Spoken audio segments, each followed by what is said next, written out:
Dit is vir my 'n voorreg en waar is Louis nou? Maar daar agter. Dankie Louis. Ook vir jou gebed. Ek glo en vertrou, ons het regtig baie gebid vir hierdie geleentheid, dat die Here dalk net sommer ietsie sal oopbreek en sekere goed vir jou verstaanbaar sal maak. Maar as die Here vir jou iets wil oopbreek en verstaanbaar wil maak, dan moet jy ook oop wees daarvoor, want hy sê in sy woord, dis die Gees wat lewe gee. En ons gaan nou in hierdie paar dae oor die Gees praat, en die wonderlike voorreg wat ons het is, ons het al eintlik lankal 'n pad begin stap. En sommer net so ietsie oor die dekor wat hier is. Dit lyk soos 'n klein sitkamertjie. En vir my gaan dit oor om dat jy aan die einde van die week sal besef, om regtig verandering in jou lewe te sien en te ervaar, beteken dit dat jy saam met God moet sit, dat jy tyd saam met hom moet spandeer. Dat jy eintlik as dit ware is, soos op 'n rusbank sit en met hom gesels, en daaroor gaan ons hierdie week bietjie gesels. Miskien om jou in 'n nuwe ritme in te bring, en dat jy werklik waar die werking van die Gees sal voel. Ek wil vir ons as fotum lees 1 Petrus 1 van vers 3 wat sê, aan God die Vader van ons Here Jesus Christus kom al die lof toe. In sy groot ontferming het hy ons die nuwe lewe geskenk deur die opstanding van Jesus Christus uit die dood. Nou het ons 'n lewende hoop op die onverganklike, onbesmette en onverwelklike erfenis wat in die hemel ook vir julle in bewaring gehou word. En omdat julle glo, word julle ook deur die krag van God veilig bewaar vir die saligheid wat reeds gereed is om aan die einde van die tyd geopenbaar te word. Verheug julle hieroor. En dis met hierdie woorde wat ons ook in hierdie tyd en vandag soos in alle ander Sondae wat ons alle eer aan die Here gee. Dit kom nie ons toe nie, dit kom hom toe, en daarom wil ek jou groet in die naam van die Vader wat die almagtige Skepper is.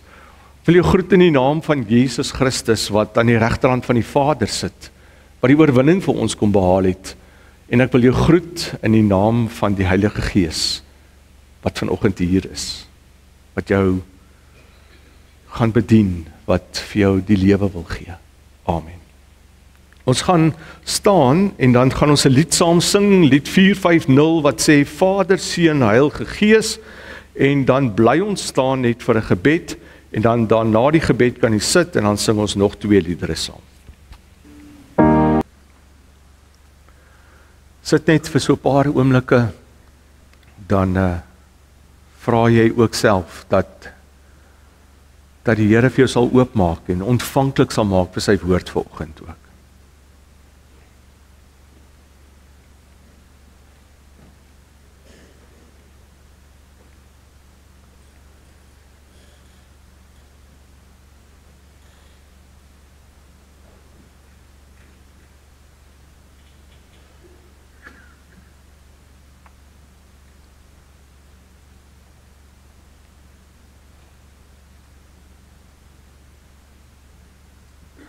Amen. Nou soos wat ek vroeër gesê het, ons het die voorreg om al eintlik 'n pad te begin stap het, daar van die lydenstyd af, wat ons oor die kruis van Jesus gepraat het en wat ons vir mekaar gesê het, maar hy is die verlosser, hy is die een wat aan die kruis gesterf het, maar hy is terselfdertyd die ene wat opgestaan het uit die dood, en in die kruis en in die opstanding is daar vir my en jou oorwinning. Ons het al gekyk na die Johannes Evangelie, en as ons kyk na die Johannes Evangelie, dan kom Jesus en hy kom skep vir ons 2 paaie. Hy sê die een pad is die pad wat die Jode loop, en dit is om hierdie wet te onderhou. Ek moet al hierdie dinge doen, en dit gaan heeltyd oor my en my effort wat ek moet insit, ten einde in God se guns te kan kom. En dan sien ons en het ons gesien hoe Jesus sê, nee, maar dit werk eintlik heeltemal anderste. Ek het gekom om vir julle genade te bring. En in genade werk dit so dat jy in my moet glo. En die wat in my glo, kry die ewige lewe. Die wat in my glo, kry die ewige lewe. Jy hoef dit nie te verdien nie. Daar's nie X, Y en Z wat jy hoef te doen nie. Die ewige lewe behoort aan jou. En verlede Sondag het ons mekaar gesê, in die lig van hierdie twee lyne, van die wet, en om in Jesus Christus te glo, het daar iets gebeur. En het hy vir ons kom sê, maar omdat jy in my glo, is jy vrygespreek, jy's geregverdig verklaar. En ons het 'n teks gehad soos Galasiërs 2 vers 16, wat net eintlik van ons kom sê het, dat dit kom nie deur die werke nie, maar dit kom deur te glo in Jesus Christus. En as ek glo in Jesus Christus, dan het ek hierdie goed, dan behoort dit aan my. En ek het gedink, maar hoe gaan ons verder? Want die Here is op reis met my en jou. Hy is op reis met hierdie gemeente. En nou weet ek, met die krag wat af is dit nou baie moeilik vir jou om ook na al hierdie tekste te gaan kyk. So ek wil net vir jou 'n gedeelte lees wat hy sê daar in 1 Petrus. In 1 Petrus 1 sê hy vir ons die volgende. Daar by vers 15 en 16. Nou ja, hy's op die bord ook. So hy sê, nee, soos hy wat julle geroep het heilig is, moet julle ook in julle hele lewenswandel heilig wees. Vers 16, daar staan immers geskrywe, wees heilig, want ek is heilig. So hier is 'n baie belangrike ding wat ons toe kom, wat Petrus vir ons sê, hy sê elkeen van ons is geroep om heilig te wees, maar hy sê nie net in sekere fasette van jou lewe nie, in elke faset in jou hele lewenswandel, in al my denke, dit wat ek doen, in alles moet ek heilig wees. Want hy sê, daar staan geskrywe, wees heilig, want ek is heilig. God is heilig, daarom moet ek heilig wees. En ek weet, ons sê altyd vir mekaar, maar hoe is dit moontlik dat ek heilig kan wees, want ek kan nooit soos God wees nie. En ons ken nou die Afrikaanse spreekwoord wat sê, maar die appel val nie ver van die boom af nie. Nee. So ons, ek en jy, daar word van ons verwag om in ons hele lewenswandel heilig te wees. Hoe op dese aarde kry ons dit reg? Wat is nodig? En dit is die beginpunt, dit is waar ons ook moet begin, om verder te kom, om eventueel by hierdie te kan uitkom, om te kan sê, maar nou kom sit ek, en ek kom sit en ek kom luister na die Gees, en hoe die Gees met my praat, en hoe die Heilige Gees my bedien, vir my persoonlik. Want as ek nie hierdie tyd spandeer nie, dan gaan ek nie in my hele lewenswandel heilig kan wees nie. Want dan kom dit weer uit myself uit, en kom ons stap die roete, kom ons kyk net gou na God. As ons na God kyk, dan kan ons baie duidelik in die Bybel sien dat hy heilig is. So wanneer ons eintlik vanoggend hier by mekaar is, dan is dit ook heilige oomblik hierdie. Want ons het net nou gesing, God is hier teenwoordig.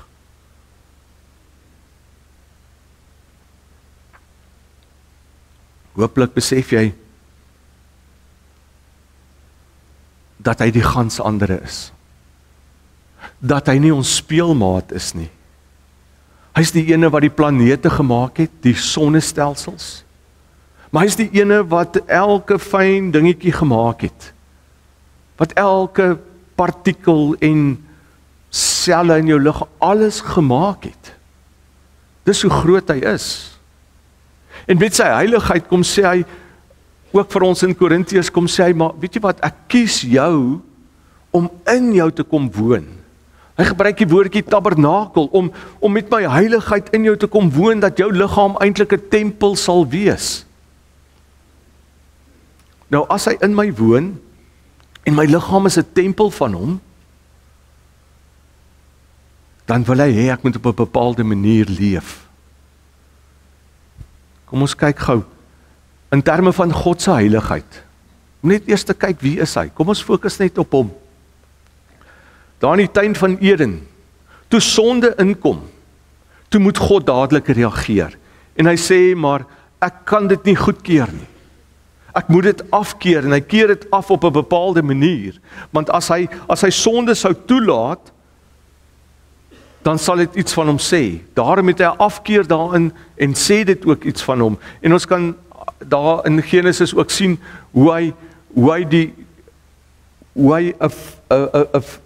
bewegende swaard van vlamme, hoe hy die tuin ook beskerm. Sodom en Gomorra, presies dieselfde. Sy heiligheid kom daarin dat daardie stad, daai 2 stede, heeltemal goddeloos was. En dan moet hy homself uitspreek daaroor. En waarmee doen hy dit? Met vuur en swaal. As Moses na hom toe kom, daar in die woestyn, en hy sien hierdie brandende bos, dan is hierdie bos vuur, wat nie uitbrand nie. En wanneer hy nader kom, dan sê God vir hom, trek uit jou skoene, want die grond waarop jy staan is heilig. Ek is nie sommer net enige iemand nie. Ons sien hoe God met 'n wolkkolom en 'n vuurkolom in die aand, saam met sy volk trek deur die woestyn op pad na die beloofde land toe, na dit wat hy vir hulle wil gee.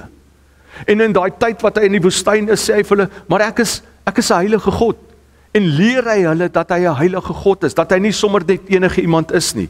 Ons sien wanneer Elia en die Baal profete, wanneer die volk afgedwaal het, en dit loop uit op hierdie botsing tussen al die Baal profete wat die altaar, met hulle altaar, wat hulle dan moet vuur afbid uit die hemel.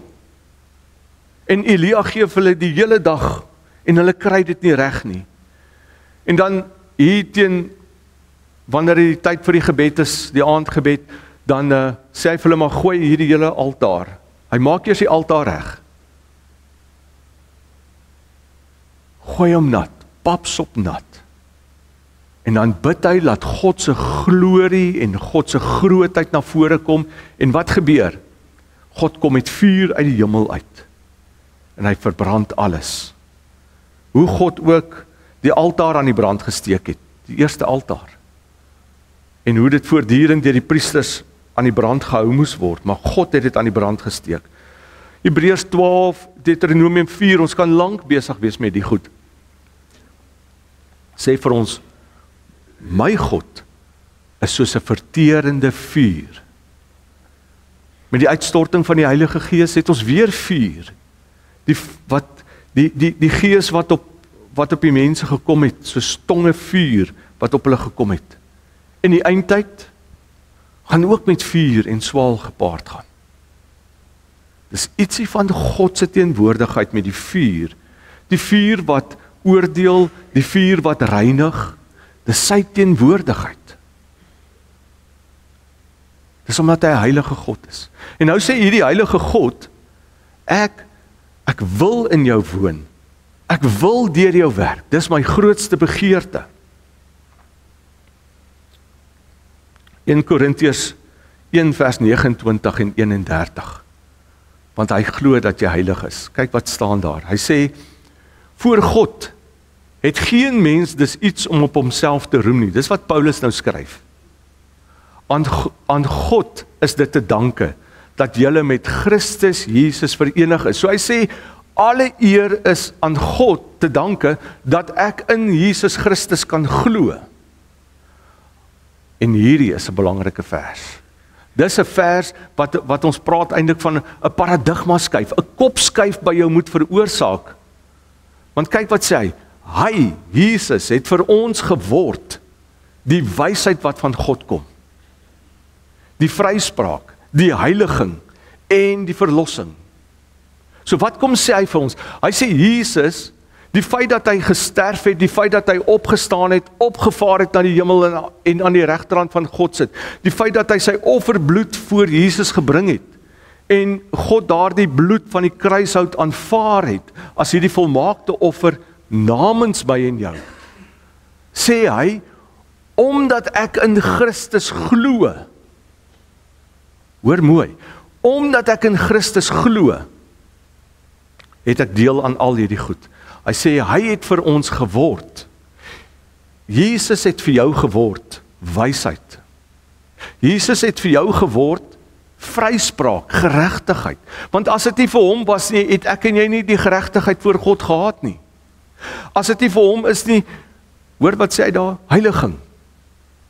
Omdat ek in Jesus Christus glo, is ek heilig. Omdat ek in Christus glo, het ek verlossing. Dan sê in vers 31, daarom soos daar geskrywe staan, die wat wil roem, moet hulle in die Here roem. Die wat wil roem, moet hulle in die Here roem. Omdat ek en jy glo, het ek en jy deel gekry aan hierdie goed. Verlede Sondag het ons gesê, omdat ek en jy geglo het, daarom het ek deel in die vryspraak. So my status voor God het verander. So as die woord vir ons sê, wees heilig, want ek is heilig, dan sê ek, Here, maar ek weet nie, ek kry dit nie reg nie, hoe gaan ek kan leef om heilig te wees? Hy sê vir jou, nee, jy hoef dit nie te doen nie, want jy is reeds heilig. Hoe is ek reeds heilig? Dit sê 1 Korintiërs vir ons. Hy het vir ons geword, die heiligheid.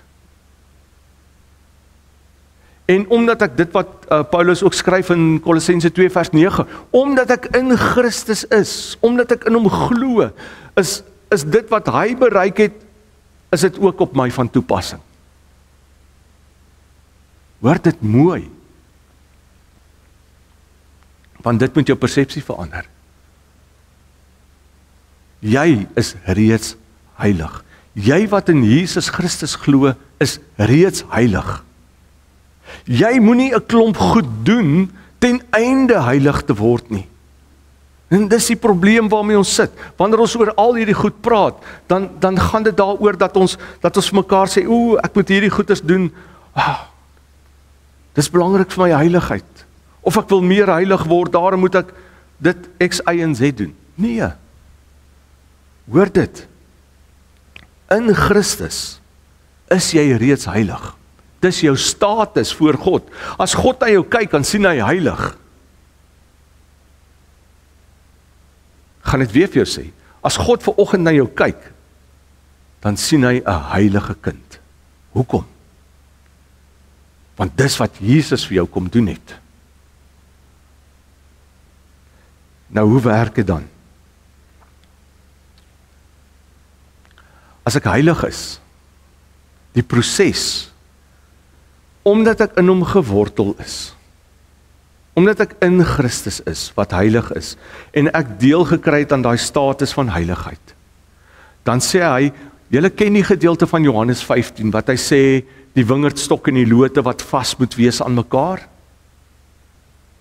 Hy sê, as jy vas is aan my, dan gaan die heiligheid ook deur jou lewe begin spoel. So in my optrede, die vrug van my optrede gaan heilig wees. Daar die vrug sal na vore kom. Maar weer eens, dis waarom ek die Heilige Gees nodig het. Sodat die vrug na vore kan kom van heiligheid. Dit kom nie net van self na vore nie. Iemand het geskryf en gesê, by being in him, I am. By being in him, I am. Deur in Christus te wees, is ek. Nou weet julle hoe maak ons almal? Ons kyk na X, Y en Z en sê, kyk hoe leef daai ene. Kyk wat maak daai ene. Christen moenie so maak nie, né? En op grond van gedrag, sê ons iemand is heilig of ons klassifiseer hulle as nie heilig nie. Terwyl die woord vir ons eintlik sê, persoon X en hy is heilig. Maar dis 'n proses wat nog plaasvind, sodat die vrug van die heiligheid net al hoe meer na vore sal kom. En hoe meer tyd ek spandeer saam met die Gees en by hom sit, hoe meer gaan hy inspraak hê in my lewe, want as ek tyd met hom spandeer, het hy inspraak in my lewe, en kry ek 'n bepaalde sensitiwiteit vir die werking van die Gees, en leer ek om na sy stem te luister. En die gevolg daarvan, die gevolg van om tyd saam met hom te spandeer, beteken dat ek anders te gaan leef. Maar ek leef nie anders ten einde heilig te kan word nie. Ek is dit reeds. So heiligheid is nie aanvanklik vir jou optrede daar nie. Menende, my optrede gaan nie my heilig maak of nie heilig maak nie. Ek is dit klaar in Jesus Christus se offer. Aan Romeine 8 vers 31, dan sê hy, as ek vir jou al hierdie goed in Christus gegee het, hoeveel te meer sal ek nie vir jou nog goed gee nie? Hoeveel te meer sal ek nie vir jou nog meer genadig wees nie? As God dan jou in Christus laat heilig word, hoeveel te meer gaan hy jou nie help, as jy aan hom verbonde is, om hierdie lewe dan te leef nie? Maar jy sien, die ding is, ek en jy hoor nou, ek is heilig. Dis my status. Ek is vrygespreek, ek is regverdig, ek is verlos, al hierdie goed, dis my status. En dan is dit asof ons agteroor sit, of ons probeer dan uit eie krag uitleef. En dit is waar ons die fout maak. Ons gaan in hierdie week gesels daaroor, en ek het al baie daaroor gepraat, dis waar die nuwe verbond inkom, wat God nou op 'n ander manier werk, waar hy werk met die beginsel van genade, waar hy sê, my kind, jy is heilig, jy is vrygespreek, maar, ek weet, jy gaan dit nie uit jou eie uit reg kry, om so te leef nie. Ek weet, jy gaan dit nie uit jou eie uit reg kry, om die vrug daarvan te dra nie, dat dit sigbaar word nie. Hy sê, daarom, het ek vir julle die Gees gestuur, om jou te leer, om jou te lei in die volle waarheid. Ek het vir jou die Heilige Gees gestuur, om jou te help om hierdie goeders te doen, want die Here sê vir ons, ek sal nou maak, dat jy hierdie goed nakom. Ek sal maak, dat jy volgens my voorskrifte leef. Ek sal maak, dat jy heilig leef, nie jyself nie. En daarom julle, is dit so belangrik, hoeveel tyd spandeer jy? Hoeveel tyd spandeer jy met die Vader of met die Heilige Gees?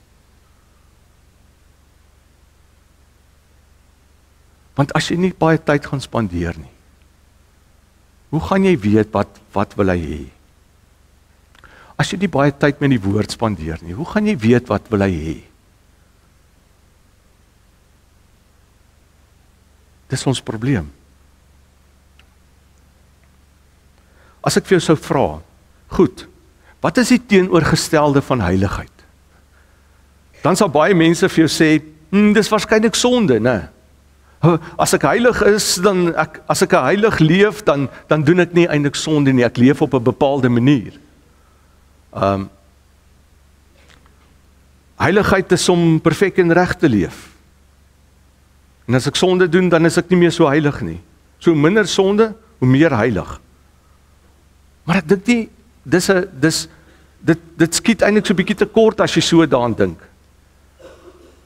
Heiligheid se teenoorgestelde is om afgesonder te wees van die wêreld. Kom ek verduidelik dit so. As jy met mense praat, hoe praat jy? Praat jy maar dieselfde wêreldse taal?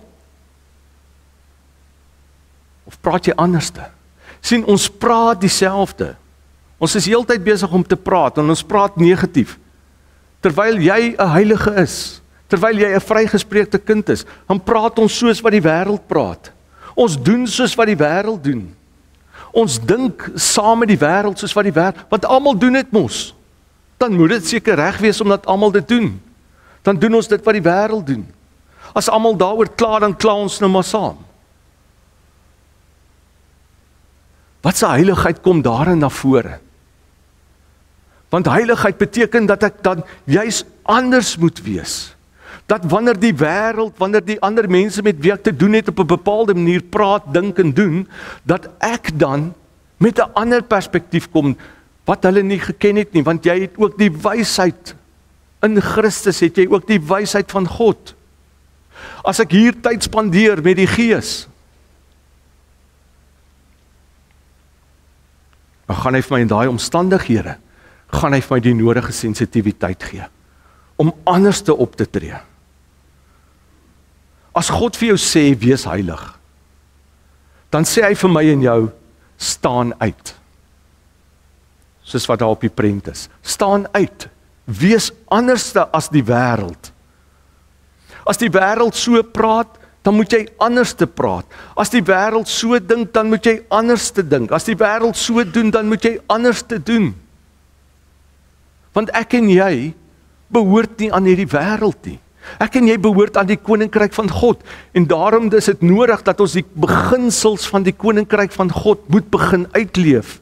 En as ek nie die beginsels van die koninkryk begin uitleef nie, hoe is ons dan 'n stuk getuie? Hy sê eintlik, kom skei jou van die wêreld, sodat jy 'n impak kan hê in die wêreld.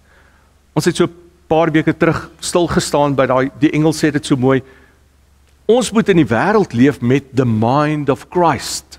Met God se denke moet ek in die wêreld leef, sodat die mense sal sê, wat het jy? Daar's iets in jou, en dan kan ons getuig daaroor. Daar's 'n mooi teks in die Afrikaanse ou vertaling, 1 Johannes 4, vers 17, wat vir ons baie mooi sê, net die Engelse ene wat ek vir jou eers wil sê, as he is, so are we in the world. As he is, so are we in the world. Die ou Afrikaanse vertaling 53 sê vir ons, want soos hy is ons ook in die wêreld. So om heilig te leef, soos wat Jesus is, so moet ek ook in die wêreld wees. Soos wat Jesus is, moet jy in die wêreld wees. En dit beteken, dat ek op 'n ander manier begin kyk na die wêreld rondom my. Dat ek op 'n ander manier begin optree.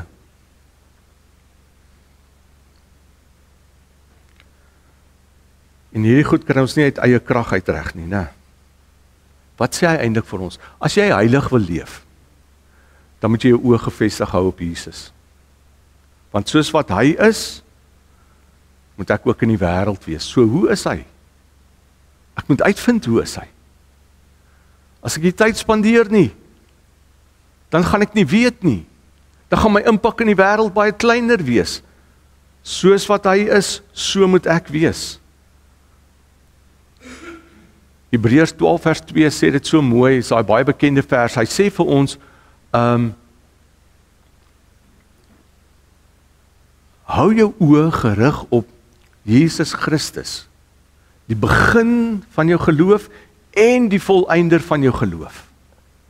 So daarom sê hy, as ek wil heilig leef, dan moet ek my oog op hom gefestig hou, want hy is die ene wat my help, hy is die ene wat vir my hierdie goed gaan gee. 1 Petrus 2 vers 9 sê vir ons, wees ons, dat ons uitverkore volk is, 'n koninklike priesterdom, 'n nasie wat vir hom afgesonder is. Dis hoe God na ons kyk.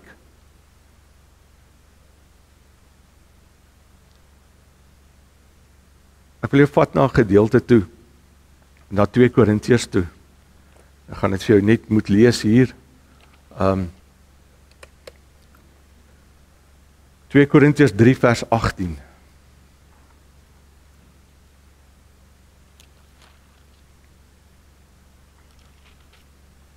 Hy sê vir ons almal, elkeen van ons, wat in Christus glo, hoor wat sê hy, ons almal weerspieël die heerlikheid van die Here, want die sluier is van ons gesig af weggeneem. So hy sê, jy weerspieël dadelik al die sluier ag, die heerlikheid van die Here, want die sluier is weggeneem van jou gesig af.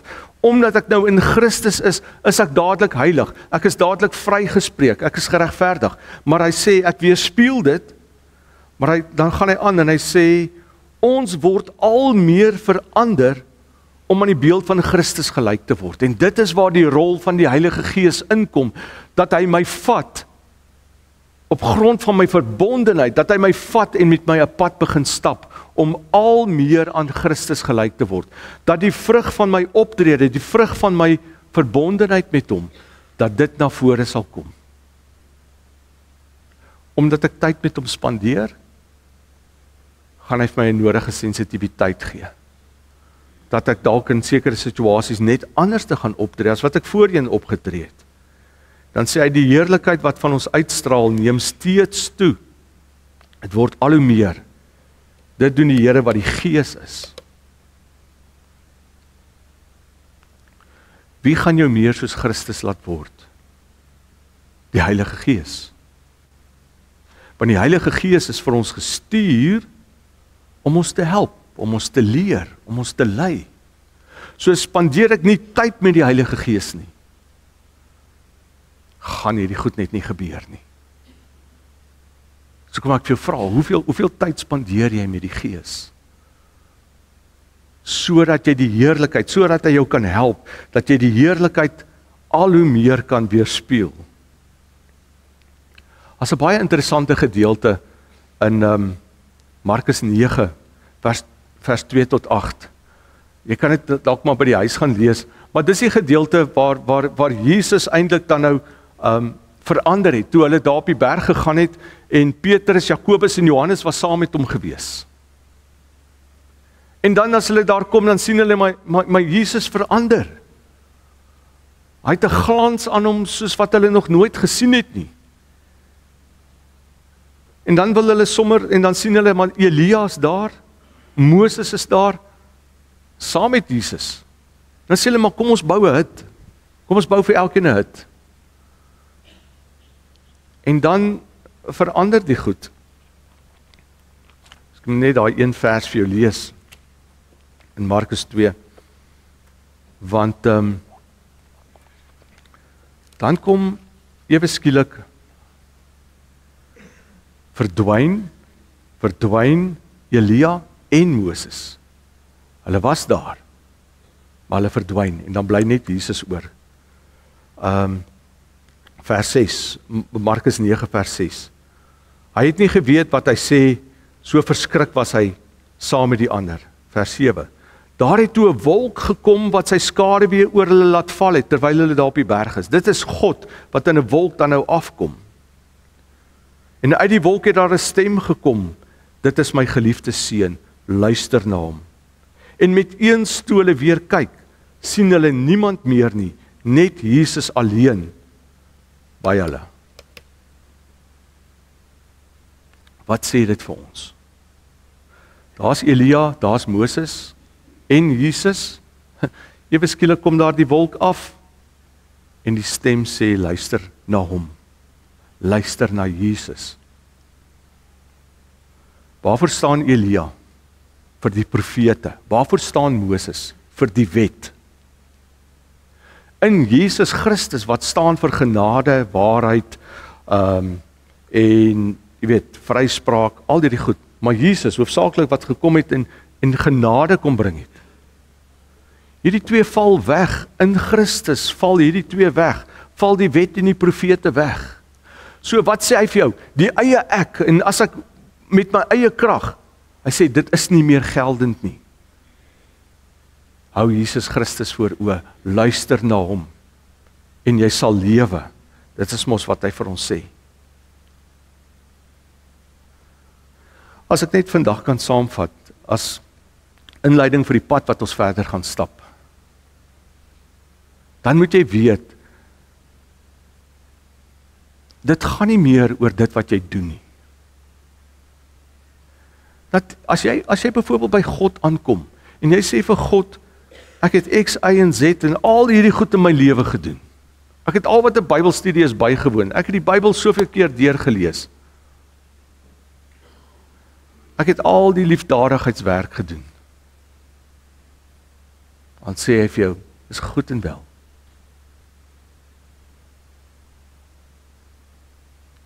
Maar aan wie is jy verbind?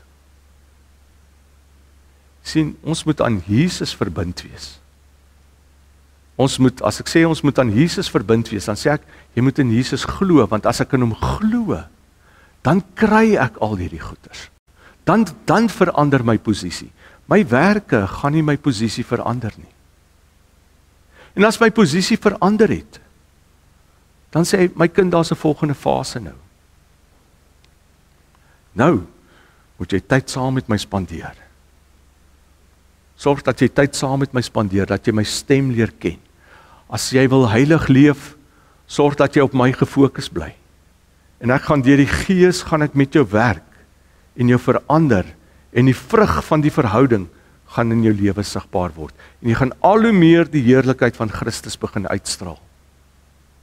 Dis 'n eenvoudige proses, maar tog doen baie mense dit nie. En dan wonder ons, maar waar is God?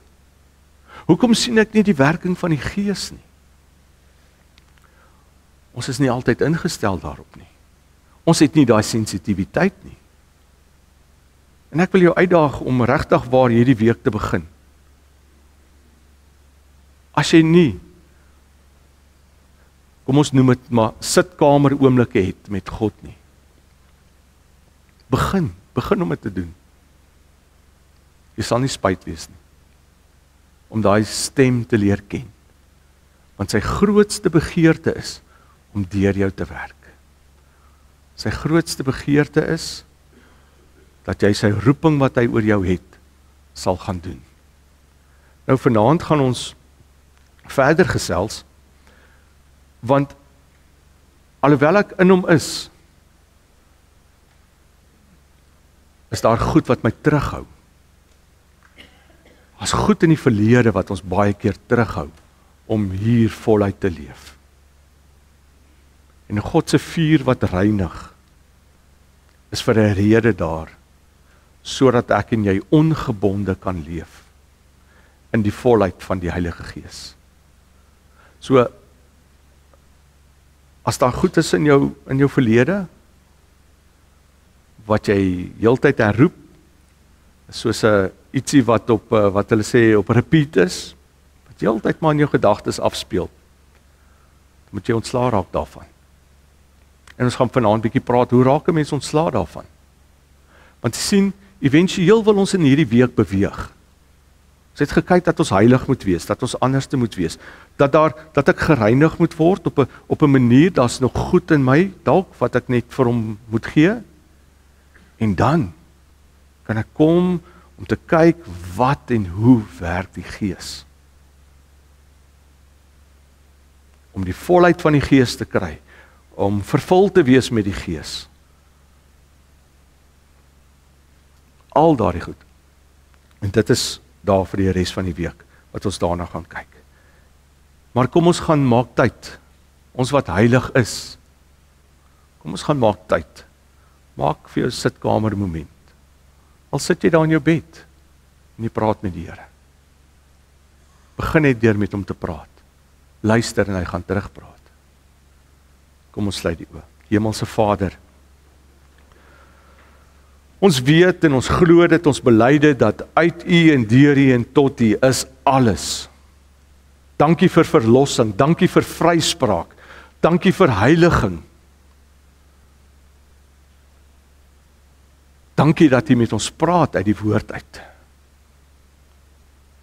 Heilige Gees, dit is ons gebed dat U ons verder sal bedien in hierdie week.